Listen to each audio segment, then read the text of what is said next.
রব্বি ইশরাহ লি সাদরি ওয়া ইয়াসসির লি আমরি ওয়াহলুল উকদাতাম মিন লিসানি ইয়াফকাহু কওলি। সূরা ইয়াসিনের নাম শুনেছেন না আপনারা সবাই? মুখস্থ আছে না অনেকের? আমরা ছোটবেলা থেকে দেখতাম যে আমাদের দাদিরা, নানিরা, মায়েরা, খালারা ওনারা সূরা ইয়াসিন সকালবেলা পড়তেন, তাদের মুখস্থ ছিল সূরা ইয়াসিন। তো সূরা ইয়াসিন দুইটা পারায় একসাথে করে অবস্থিত, 22 এবং 23 পারা। এটা মাক্কি সূরা, ধারাক্রম অনুসারে এটা কোরআনের 36 নম্বর সূরা। এই সূরাটির আয়াত সংখ্যা মোট 83। এই সূরার অনেক ফজিলত আছে, কিন্তু ফজিলতগুলো বেশিরভাগ দুর্বল সনদের। একটা শুধু হাসান পর্যায়ের হাদিস পাওয়া যায়, বাকি সব দুর্বল। তো দুর্বল হলেও সমস্যা নাই, ফজিলতের ক্ষেত্রে দুর্বল হাদিস গ্রহণ করা যায়। কি কি আছে? এক হাদিসে সুনানে তিরমিজির বর্ণনায় রাসূল সাল্লাল্লাহু আলাইহি ওয়াসাল্লাম বলেছেন, ইন্না লিকুল্লি শাইআন কলবান ওয়া কলবুল কুরআনি ইয়াসিন। সব জিনিসের হৃদয় আছে, আর কোরআনের হৃদয়ের নাম হচ্ছে সূরা ইয়াসিন। যে ব্যক্তি একবার সূরা ইয়াসিন পড়ে, সে 10 বার পুরো কোরআন পড়ার সওয়াব পেয়ে যাবে। এটা একটা ফাজিলত। আচ্ছা, আরেক ফাজিলতে আছে, রাসূল সাল্লাল্লাহু আলাইহি ওয়াসাল্লাম বলেছেন, ইকরাউ সূরাতা ইয়াসিন আলা মাউতাকুম। তোমাদের মুমূর্ষদের সামনে বসে সূরা ইয়াসিন পড়ো। মৃত্যু পথযাত্রী এখনই মারা যাবে, অসুস্থ হয়ে পড়ে আছে, তাদের যাতে কষ্ট কম হয়, লাঘব হয়, রাসূল সাল্লাল্লাহু আলাইহি ওয়াসাল্লাম বলেছেন সূরা ইয়াসিন তার সামনে বসে পড়ো। কেন? এটা আমি সামনে বলবো। এগুলো দাঈফ সনদের। হাসান পর্যায়ের একটা মাওকুফ হাদিস আছে, ইবনে আব্বাস রাদিয়াল্লাহু তাআলা আনহু বলতেন যে ব্যক্তি মান ক্বারা ইয়াসিন হিনা ইউসবিহু, সকালবেলা যদি কেউ সূরা ইয়াসিন পড়ে, তাহলে সারা দিনের সব কাজগুলো আল্লাহ তার জন্য সহজ করে দেয়। আবার রাতে যদি কেউ সূরা ইয়াসিন পড়ে, সারা রাতের সব কাজ তার জন্য আল্লাহ তাআলা সহজ করে দেয়। এবং ইবনু কাসির ওনার তাফসির মিন তাজরিবাতিহি, মানে তার এক্সপেরিয়েন্স থেকে, কোনো হাদিস দলিল না, ওনার অভিজ্ঞতা থেকে বলেছেন যে আমি যখনই কোনো বিপদে পড়েছি সূরা ইয়াসিন তেলাওয়াত করার পর আল্লাহ তাআলা ওই কাজটা আমার জন্য সহজ করে দিয়েছেন। তো এখন সূরা ইয়াসিন বেশি বেশি তেলাওয়াত করবেন তো নাকি? মাশাআল্লাহ, ঠিক আছে। মাক্কি সূরাগুলোর মূল প্রতিপাদ্য বিষয় হচ্ছে তাওহীদ, রিসালাত, আখিরাত। মাক্কি সূরাগুলো সাধারণত তাওহীদ, রিসালাত এবং আখিরাত নিয়ে কথা বলে। সূরা ইয়াসিনও তার ব্যতিক্রম নয়। এই সূরারও মূল কথা তাওহীদ, রিসালাত এবং আখিরাত। বিশেষ করে পুনরুত্থান, পুনরুজ্জীবন, the concept of resurrection, life after death. মৃত্যুর পরে যে আবার আমরা জাগবো ঘুম থেকে, আবার জীবন হবে, আবার বিচার হবে, এটা বিশ্বাস হয় আপনাদের? হ্যাঁ, মক্কার লোকদের বিশ্বাস হতো না। তারা অবাক হয়ে শুনতো রাসূল সাল্লাল্লাহু আলাইহি ওয়াসাল্লামের কাছ থেকে যে বলে কি, আমরা মরে যাব, পচে যাব, গলে যাব, জীর্ণ শীর্ণ হয়ে যাব, আমাদের হাড্ডি খুঁজে পাওয়া যাবে না, অস্তিত্ব পাওয়া যাবে না, আবার আমরা নাকি জীবিত হব, আবার নাকি উঠবো, আবার বিচার, আবার কি কি বলে মুহাম্মদ। তারা মিলাতেই পারতো না এটা। তো এই জন্য তাদের কাছে দ্য কনসেপ্ট অফ আখিরা, life after death, specially the concept of রেসারেকশনটাকে ক্লিয়ার করার জন্য আল্লাহ তাআলা এই সূরাটা নাযিল করেছেন। তাহলে এই সূরার সেন্ট্রাল থিম, মূল প্রতিপাদ্য বিষয় হচ্ছে পুনরুজ্জীবন বা পুনরুত্থান, মানে আবার যে আমরা পুনরায় উঠবো। বিশ্বাস হয় আপনাদের? হ্যাঁ, এটা কিন্তু মহাসত্য, বিশ্বাস রাখতে হবে আমাদের যে না, মরে গেলে সাময়িক দেখা যায় পচে যায়, কিন্তু আবার আমরা উঠবো। এবং এজন্যই মুমূর্ষু ব্যক্তির সামনে সূরা ইয়াসিন পড়তে বলা হয়েছে। আপনি যখন সূরা ইয়াসিন পড়বেন, তার সামনে কাইন্ড অফ আপনি তাকে বোঝাতে যাচ্ছেন যে আপনি প্রকৃতপক্ষে মারা যাচ্ছেন না, এটা আপনার জীবনের পূর্ণ সমাপ্তি নয়, বরং এটা এই নশ্বর দুনিয়া থেকে আপনার অস্তিত্বের সাময়িক একটা বিদায়। কেউ যে মারা যাচ্ছে, আমার দাদা, আমার বাবা মারা যাচ্ছে, আমরা বিদায় দিচ্ছি, আজীবন হারাই ফেললাম নাকি তারে আমরা? কি সে কি আজীবনের জন্য মিসিং? সাময়িক একটা বিদায়, একটা শর্ট ব্রেক। ওনার অস্তিত্বের এই নশ্বর দুনিয়া থেকে ওনার অস্তিত্বের সাময়িক একটা বিদায়, কিন্তু পরবর্তী দুনিয়ায় তিনি কিন্তু আবার অনন্ত জীবন লাভ করবেন। তার মানে শারীরিক একটা মৃত্যু হচ্ছে, তার রুহের কোনো মৃত্যু নেই, হয় ইল্লিনে নয় সিজ্জিনে। ঠিক কিনা বলেন? আমাদের রুহগুলো কিন্তু মরে না, এটা আল্লাহর অর্ডারে ঢুকেছে, আল্লাহর অর্ডারে বের হয়, হয় ইল্লিনে নয় সিজ্জিনে। বিশ্বাসীদের রুহগুলো ইল্লিনে থাকে, আমাদের রুহগুলো যেন সেখানে থাকে, আমরা আল্লাহর কাছে কামনা করি, আমরা পড়ি আমিন। এজন্যই মৃত ব্যক্তিদেরকে আশাব্যঞ্জক করার জন্য এই সূরাটা, এই সূরার মধ্যে যে কথাগুলো বোঝানো হচ্ছে যে আবার আপনি উঠবেন, আবার জীবিত হবেন, আবার আমরা মিলিত হব, বিচারের মুখোমুখি হব, আবার আমরা জান্নাতে একত্রিত হব, আমাদের গেট টুগেদার হবে, আমাদের রিট্রিট হবে। মানে মৃত্যুর মধ্যে আমরা আনন্দ খুঁজে বেড়াই নাকি? হ্যাঁ, মৃত্যু নিয়ে অনেকের কথা ভয়, কিন্তু আমরা তো মৃত্যুই একমাত্র ওয়ে যার মধ্য দিয়ে আমরা আমাদের রবের সাথে সাক্ষাতের গেট ওয়ে। এটা আল্লাহর সাথে সাক্ষাতের প্রথম ধাপ হচ্ছে আপনাকে দুনিয়া ছাড়তে হবে, এছাড়া কি আল্লাহর সাক্ষাৎ পাওয়া যাবে? যাবে না। এজন্য মৃত ব্যক্তির সামনে আল্লাহর হাবিব সাল্লাল্লাহু আলাইহি ওয়াসাল্লাম রাহমাতুল লিল আলামিন মুহাম্মদ রাসূলুল্লাহ সাল্লাল্লাহু আলাইহি ওয়াসাল্লাম তিনি সূরা ইয়াসিন তেলাওয়াত করতে বলেছেন। তাহলে সেন্ট্রাল থিম ক্লিয়ার সবার কাছে না? এবার আসেন কিছু প্রাইম লেসন, কোর লেসন সূরা ইয়াসিন থেকে। আমি সম্ভবত গত বছর আমার ভেরিফাইড ফেসবুক পেজ থেকে আমি 4টা লাইভ সিরিজ করেছি 4 ঘন্টার সূরা ইয়াসিনের উপর। আপনারা শুনবেন এগুলো, খুবই ওয়েল ডকুমেন্টেড ম্যানারে একাডেমিক ওয়েতে আলোচনা করেছি। যাদের সময় আছে শুনবেন এই লাইভগুলো। তো আমি এখন শুধু সার নির্যাসটা প্রাইম লেসন বা কোর লেসনগুলো নিয়ে আসি। 1 নম্বর লেসন হচ্ছে আল্লাহ তাআলা বলেছেন যে কোরআনের আয়াতগুলো একটার সাথে আরেকটা well connected, completely well knit, এটা well protected. One doesn't differ the other or contradict the other. কোনো আয়াত আরেক আয়াতের বিপরীতে যায় না, একটা আরেকটার সম্পূরক, পরিপূরক, ওয়েল নেট, ওয়েল কানেক্টেড। এটাই প্রমাণ করে যে এটা কার কাছ থেকে নাজিল হয়েছে? আল্লাহ সুবহানাহু ওয়া তাআলার কাছ থেকে নাজিল হয়েছে। আল্লাহ তাআলা এটাই বলেছেন ইয়াসিন, তারপরে ওয়াল কুরআনিল হাকিম। হাকিম বিমানা মুহকাম, মানে কোরআনের আয়াতগুলো পোক্ত। এটা হচ্ছে completely well net, perfectly connected, একটা আরেকটার সাথে কানেক্টেড। এক আয়াত ইফাসসিরু বা'দুহু বা'দান, এক আয়াত আরেক আয়াতকে ব্যাখ্যা করে। অনেক কথা কোরআনের এক জায়গায় সংক্ষেপে বলা হয়েছে, আরেক জায়গায় বিস্তারিত, এক জায়গায় ছোট করে আরেক জায়গায় বড় করে। কোনো আয়াত আরেক আয়াতের সাথে কন্ট্রাডিক্ট করে না। আল্লাহ তাআলা বলছেন আফালা ইয়াতাদাব্বারুনাল কুরআন ওয়ালাউ কানা মিন ইনদি গায়রিল্লাহি লাওয়াজাদু ফীহি ইখতিলাফান কাসীরা। তারা কি কোরআন নিয়ে গবেষণা করবে না? এই কোরআন যদি আল্লাহ ছাড়া অন্য কারো কাছ থেকে নাজিল হতো তাহলে তারা কোরআনের মধ্যে অনেক বিরোধ দেখতে পেত, পরস্পর বিরোধ, অনেক বিরোধ দেখতে পেত। কিন্তু কোরআনের ভেতরে এই পুরো 30 পারায় কোথাও কি এক আয়াতের সাথে আরেক আয়াতের কন্ট্রাডিকশন আছে? কোনো বিরোধ আছে বলেন? না, এটা well net, well connected.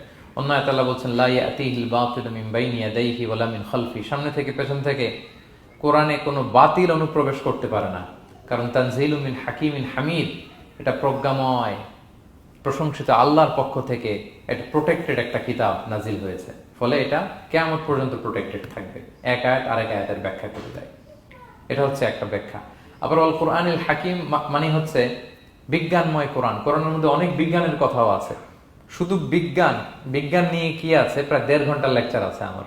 Scientific indications of the holy Quran, cosmic symbols, natural phenomena, cosmology, embryology, morphology, blah blah blah, অনেক কিছু।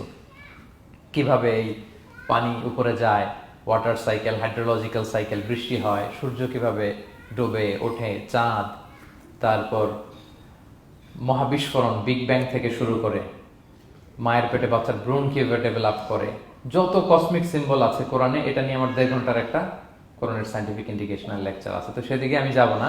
তো আল কোরআনুল হাকিমের 2টা ব্যাখ্যা হয়। এক হচ্ছে মুহকাম, মানে কোরআনের আয়াতগুলো প্রোটেক্টেড, কানেক্টেড। আরেকটা হচ্ছে কোরআনের আয়াতগুলো বিজ্ঞানসম্মত, বিজ্ঞানের সাথেও কন্ট্রাডিকশন করে না। কিছু যদি অমিল থাকে বিজ্ঞানের অপেক্ষা করা উচিত। বিজ্ঞান সামনে আরো শিখবে, আরো জানবে, আরো ডেভেলপ হবে, তখন বারবার বিজ্ঞানের মাথা কোরআনের দিকে নিচু হয়ে আসবে। ঠিক কিনা বলেন? যত দিন যায় সহজ হয় কোরআন বোঝা আমাদের জন্য। বিজ্ঞানের আবিষ্কারের কারণে কোরআন বোঝা সহজ হয় এবং মিলে যাচ্ছে সবকিছু। তাহলে এটা হচ্ছে 1 নম্বর লেসন সূরা ইয়াসিন থেকে, যে কোরআনের সব ভার্সেস গুলা আর পারফেক্টলি কানেক্টেড, ইন্টারকানেক্টেড। 1 নম্বর। 2 নম্বর হচ্ছে সূরা ইয়াসিনের 10 নম্বর আয়াতে আল্লাহ তাআলা বলেছেন ওয়াসাওয়াউন আলাইহিম আনযারতাহুম আম লাম তুনজিরহুম লা ইউমিনুন। হে নবী, আপনি তাদেরকে ওয়ার্নিং দেন আর না দেন সমান সমান, কাজ হবে না। এর কারণ হচ্ছে জেনে বুঝে যদি কেউ সত্যকে প্রত্যাখ্যান করে তার অন্তরে আল্লাহ মোহর মেরে দেন। জেনে বুঝে সত্যকে প্রত্যাখ্যান করলে, আমি বুঝি নাই, আমি শুনি নাই, আমি জানি নাই, এটা আল্লাহ মাফ করবে। আমি কনভিন্স হই না, এই জন্য মানতেছি না, কিন্তু আমি জানি এটা সত্য, এরপরেও যদি সত্যটা গ্রহণ না করি তাহলে কার মুক্তি আছে বলেন তো? না, তাহলে মুক্তি নেই। এজন্য যারা সত্যান্বেষী তাদেরকে আল্লাহ পছন্দ করেন। ভুল করে না এরকম কোনো মানুষ নাই পৃথিবীতে। সবাই আমরা ভুল করি, সবার ভুল হয়, এটাতে কোনো অসুবিধা নেই। কিন্তু জেনে আমি সত্যকে মানবো না, এটা আল্লাহ কখনো মেনে নেয় না। অন্য আয়াতে সূরা বাকারা আল্লাহ বলছেন খতামাল্লাহু আলা কুলুবিহিম ওয়া আলা সামঈহিম ওয়া আলা আবসারিহিম গিশাওয়া ওয়া লাহুম আযাবুন আযীম। যারা জেনে বুঝে সত্যকে মানে না, নেগলেক্ট করে, তাদের অন্তরে আল্লাহ সিল গালা মেরে দিয়েছেন, কর্ণকুহরে ছিপি ঢুকিয়ে দিয়েছেন, চোখের সামনে পর্দা, আর কিছু দেখে না। কারণ ওরা সত্যটা মানতে চায়, নিয়তি করে ফেলছে যে আমি মানবো না।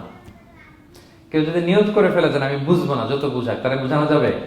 আমরা বাংলা একটা কথা বলি না যে ঘুমিয়ে থাকলে তাকে জাগানো সহজ, কিন্তু ঘুমের ভান ধরলে,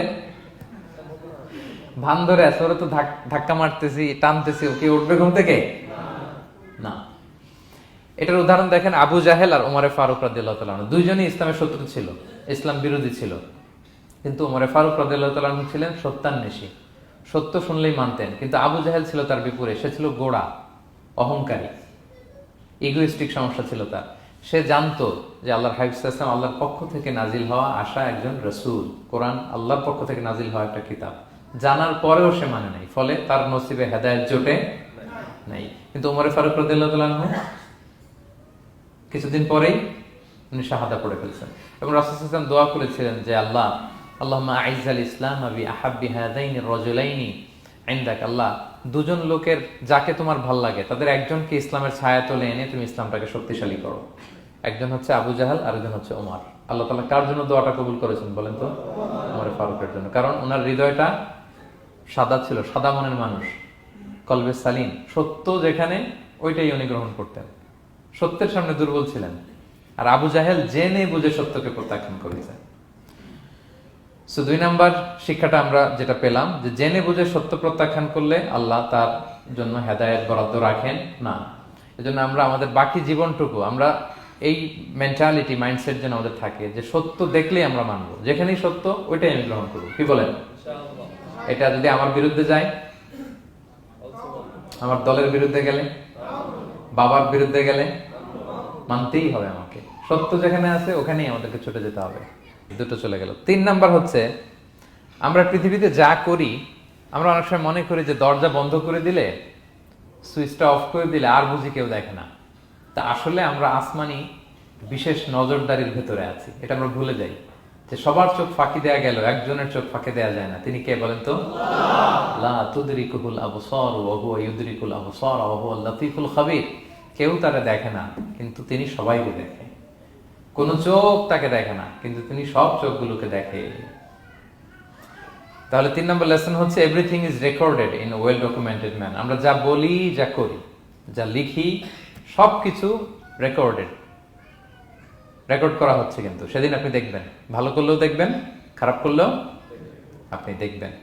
তার মানে সবকিছু লিপিবদ্ধ হচ্ছে, সংরক্ষিত হচ্ছে। এটা আল্লাহ কোথায় বলেছেন? সূরা ইয়াসিনের 12 নম্বর আয়াত। আল্লাহ বলেন, নাকতুবু মা কদ্দামু ওয়া আসারহুম, তারা যা আমল করেছে আমি লিখে রাখি।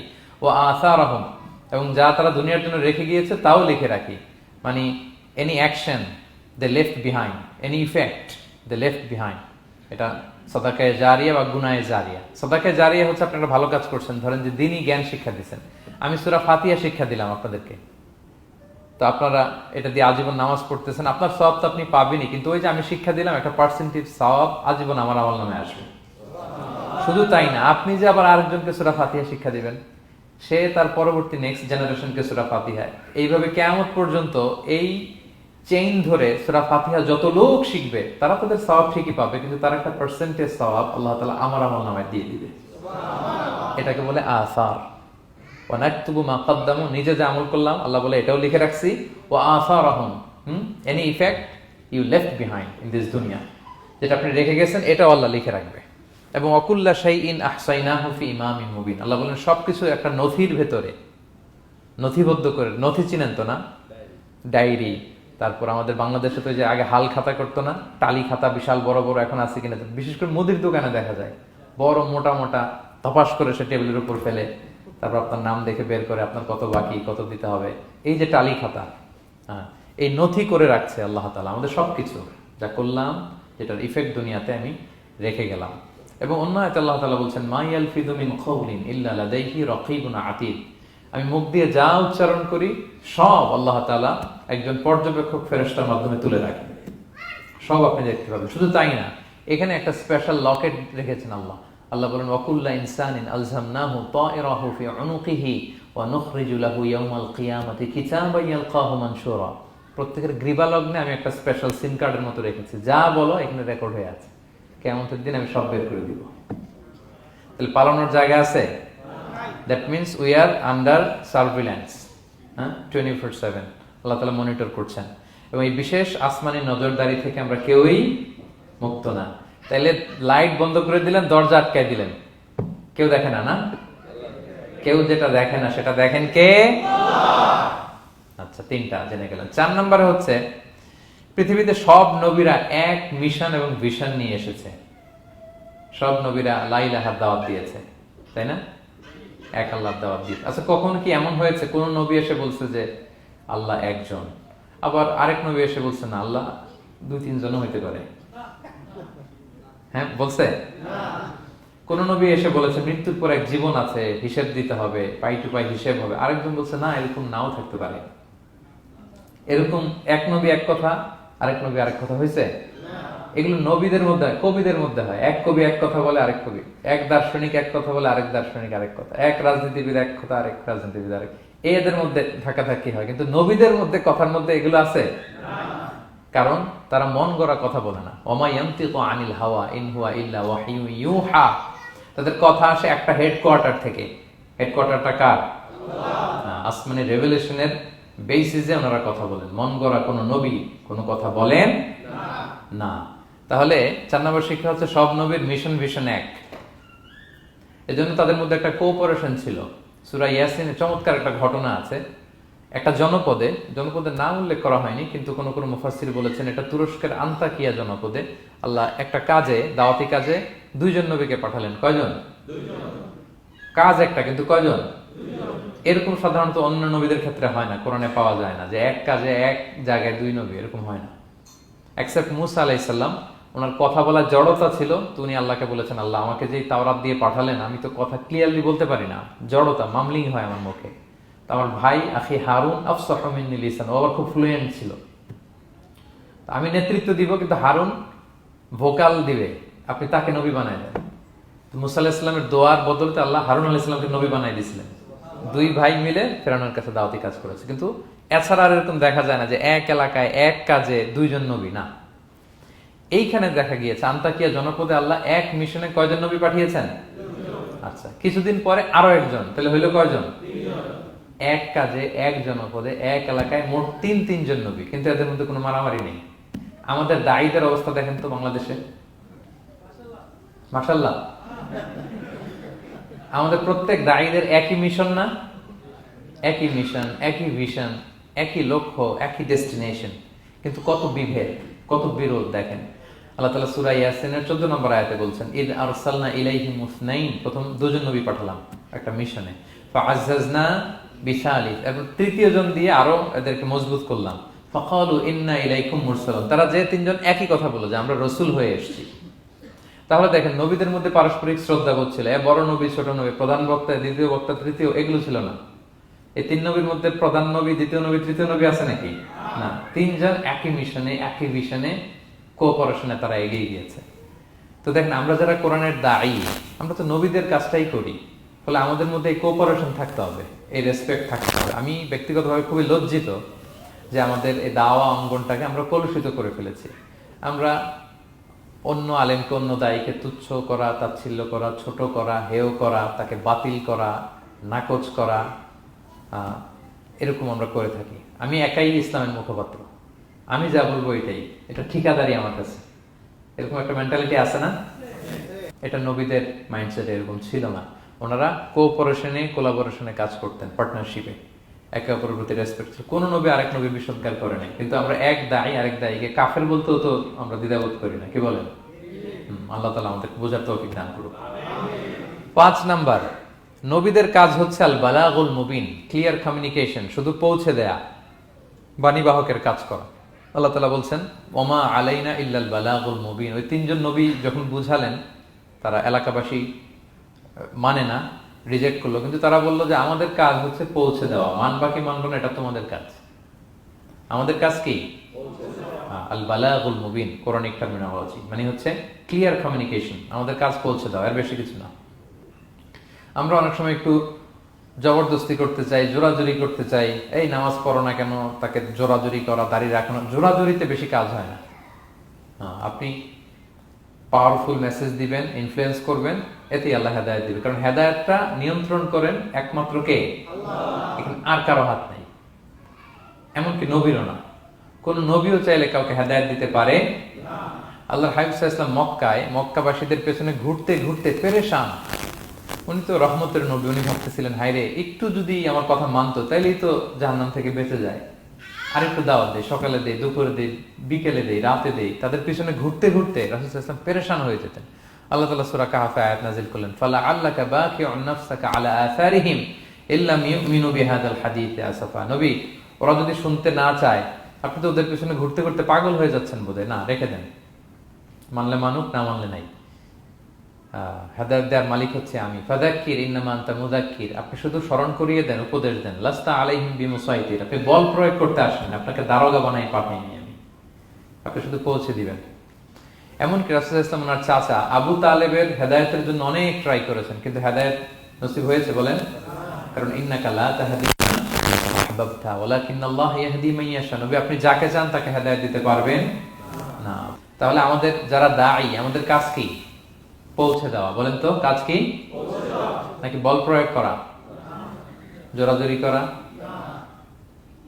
মাশাআল্লাহ। 7 নাম্বার লেসন হচ্ছে, এই পৃথিবীর সবকিছু আইন মানে কার? বলেন তো? আল্লাহর। ইচ্ছায় অনিচ্ছায় সবকিছু আল্লাহর আইন মানে, আমরা ছাড়া শুধু। আকাশ, জমিন, বাতাস, বৃষ্টি, মেঘমালা, পাহাড়, সাগর, নদী, সূর্য, চন্দ্র, সব আইন মানে কার?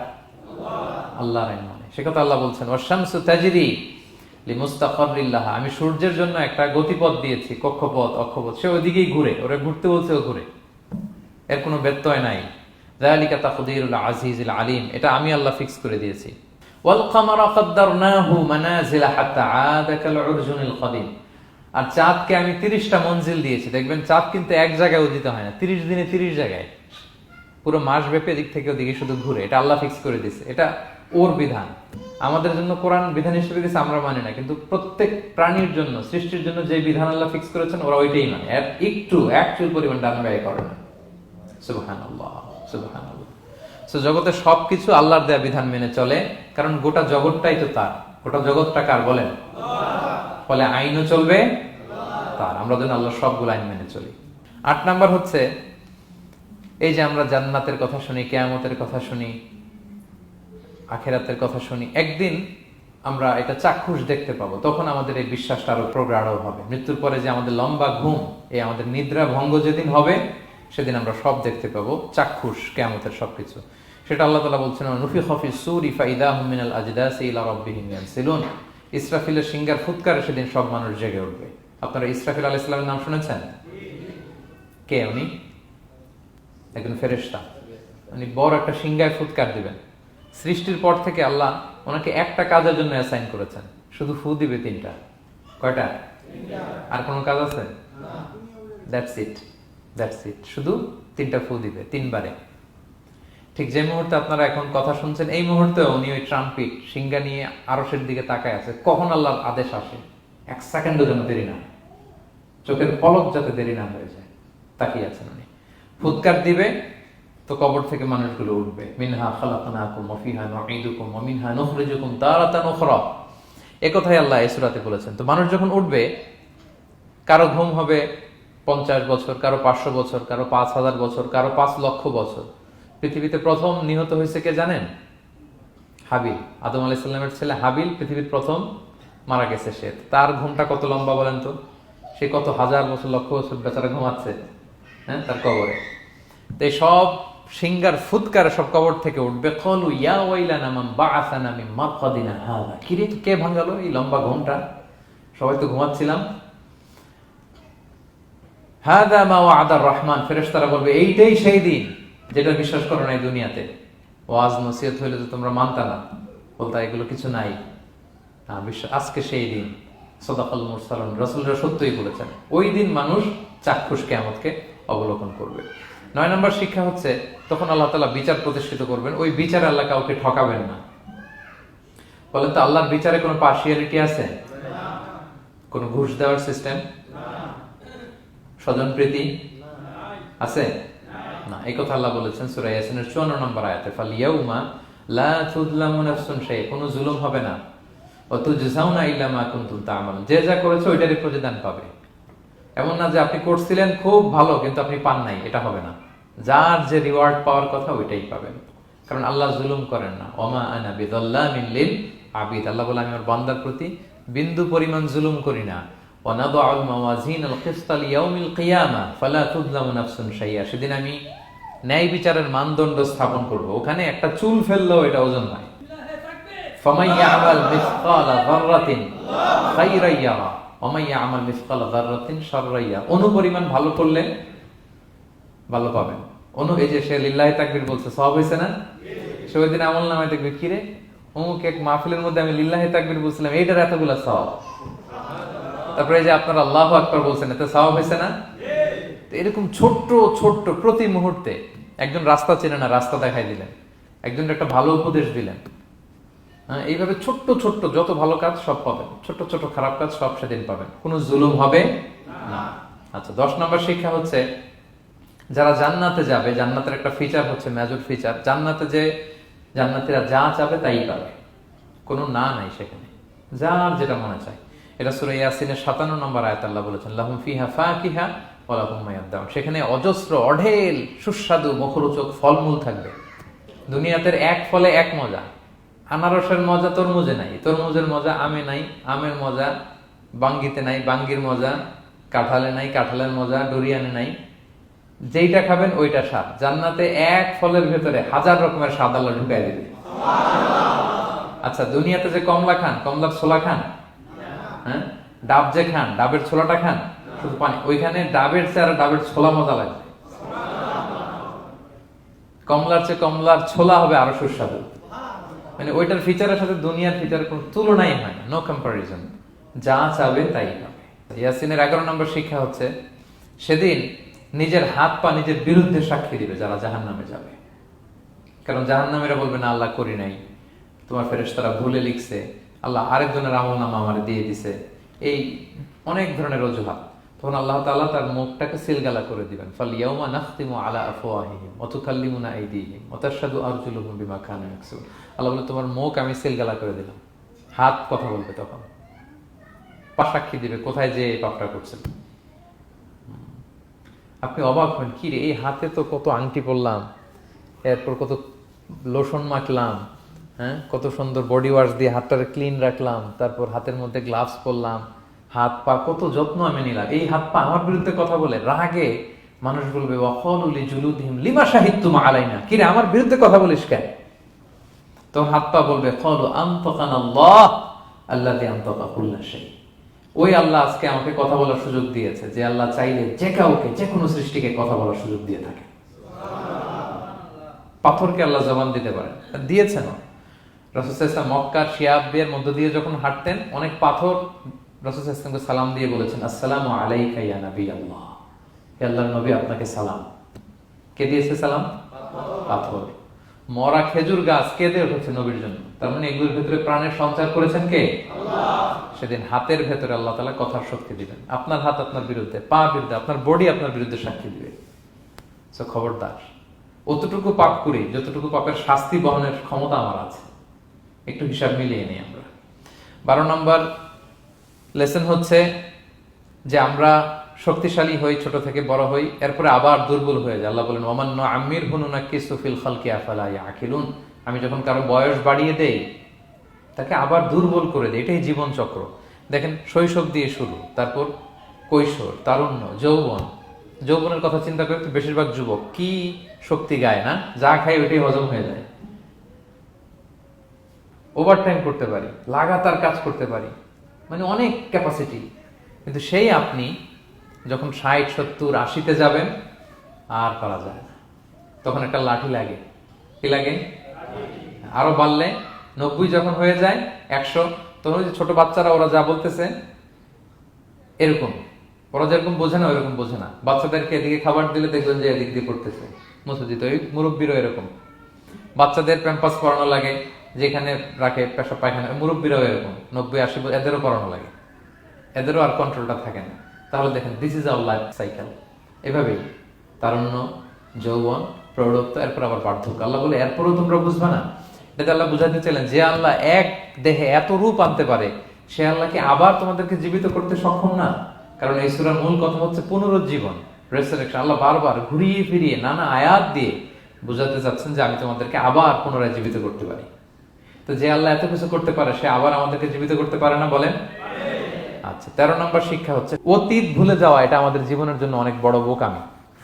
আমরা ভুলে যাই, অনেক সময় আমরা কি ছিলাম, কোথায় ছিলাম ভুলে যাই। আল্লাহ বলেন আওয়ালাম ইয়ারাল ইনসানু আন্না খালাকনাহু মিন নুতফা ফাইদা হুয়া খাসীমুম মুবিন। মানুষ কি দেখে না যে ওদেরকে আমি কোত্থেকে সৃষ্টি করছি? দেখেন, আমাদের এত বড় বাড়ি গাড়ি, আমাদের এত নাম যশ খ্যাতি, আমরা আদিতে কি ছিলাম? সামান্য এক ফোঁটা বীর্য। বাবার পিঠ থেকে মায়ের গর্ভে ছোট্ট একটা পানি থেকে আমাকে সৃষ্টি করেছেন কে? আল্লাহ। এই সৃষ্টির আগে তো কিছুই ছিলাম না। আপনার বয়স এখন 50। আচ্ছা, 500 বছর আগে আপনি কই ছিলেন বলেন? আপনার দাপটে তো আজকে থাকা যায় না এই পৃথিবীতে। সব নাকি আপনার, এরকম বলে না? সব আমার, আমার পাওয়ার, আমার ক্ষমতা। আজ থেকে জাস্ট 500 বছর আগে আপনি কই ছিলেন? আপনার কোনো নাম ছিল?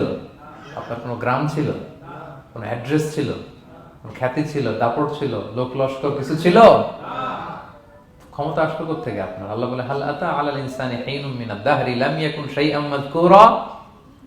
মানুষকে দেখে না যে একটা সময়ও কিছুই ছিল না? কিছুই তো ছিল না। তুমি অস্তিত্বহীনতা থেকে তোমার অস্তিত্ব আল্লাহ দিলেন দয়া করে। ছোট্ট ছোট্ট করে মায়ের পেটে এতটুকু থেকে আপনি ওই বিজ্ঞান প্রযুক্তি জাদুঘরে গিয়েছিলাম আমি আগারগাঁওতে। ওখানে মায়ের পেটে যেগুলো বাচ্চাগুলো ডেভেলপ করে নাই তারা রেখে দিয়েছে পানির মধ্যে 1 সপ্তাহ 2 সপ্তাহ 1 মাস 2 মাস 3 মাস এরকম বাচ্চাগুলো ছোট ওই ব্যাঙ্গাচির মতো ছিলাম আমরা।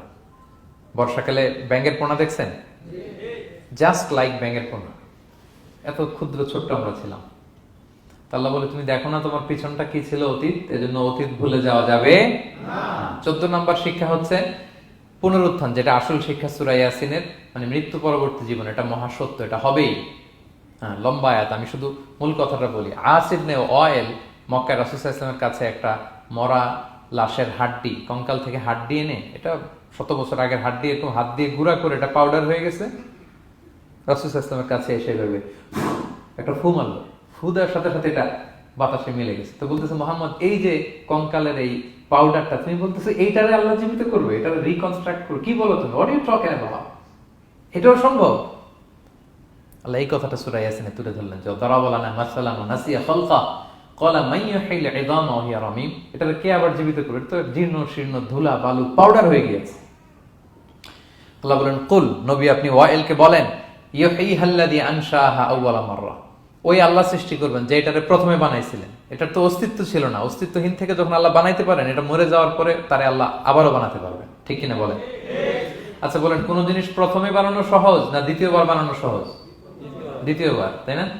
তো প্রথমেই যেহেতু আল্লাহ আমাদেরকে বানাই ফেলতে পারছে, মরে গেলে গলে গেলে পচে গেলে দ্বিতীয়বার বানানো কেন জন্য কঠিন হবে? কঠিন হলে তো প্রথমবার হওয়ার কথা ছিল, যেহেতু নমুনা ছিল না। আল্লাহর কাছে কোনো মডেল ডিজাইন ছিল যে এটার আলোকে এটা ছিল? তো সেই আল্লাহ যখন আমাদেরকে বানাই ফেলতে পারছেন প্রথমবার, দ্বিতীয়বার কি তার জন্য কঠিন না সহজ? তখন বিষ্ণু ইসলাম বললেন যে এই পাউডার, তুমি যে কঙ্কালের হাড্ডি ফু দিয়ে বললা, এটাকে আল্লাহ জীবিত করবেন। অনুরূপভাবে তোমাকেও জীবিত করবেন এবং তোমাকে জাহান্নামে নিক্ষেপ করবেন। আল্লাহ জাহান্নাম থেকে আমাদেরকে হেফাজত করুন। সহিহ মুসলিমের হাদিস, আল্লাহ হাবিব সাল্লাল্লাহু আলাইহি ওয়াসাল্লাম বলেন, ইন্না ফিল ইনসানি আযমান, মানুষের দেহে একটা হাড্ডি কণিকা আছে, লা তাকুলুল আরদু আবাদা, এই হাড্ডি কণিকা জমিন কখনো খেতে পারে না। মানে আমাদেরকে কবর দিয়ে দিলে তো মাটি পুরো লাশটা খেয়ে ফেলে, 50-100 বছর পরে আর কিছুই থাকে না, আসলে আমাদের হাড় গোড়ও থাকে না, ওইটাও পাউডার হয়ে যায়, পোকামাকড় খেয়ে ভ্যানিশ।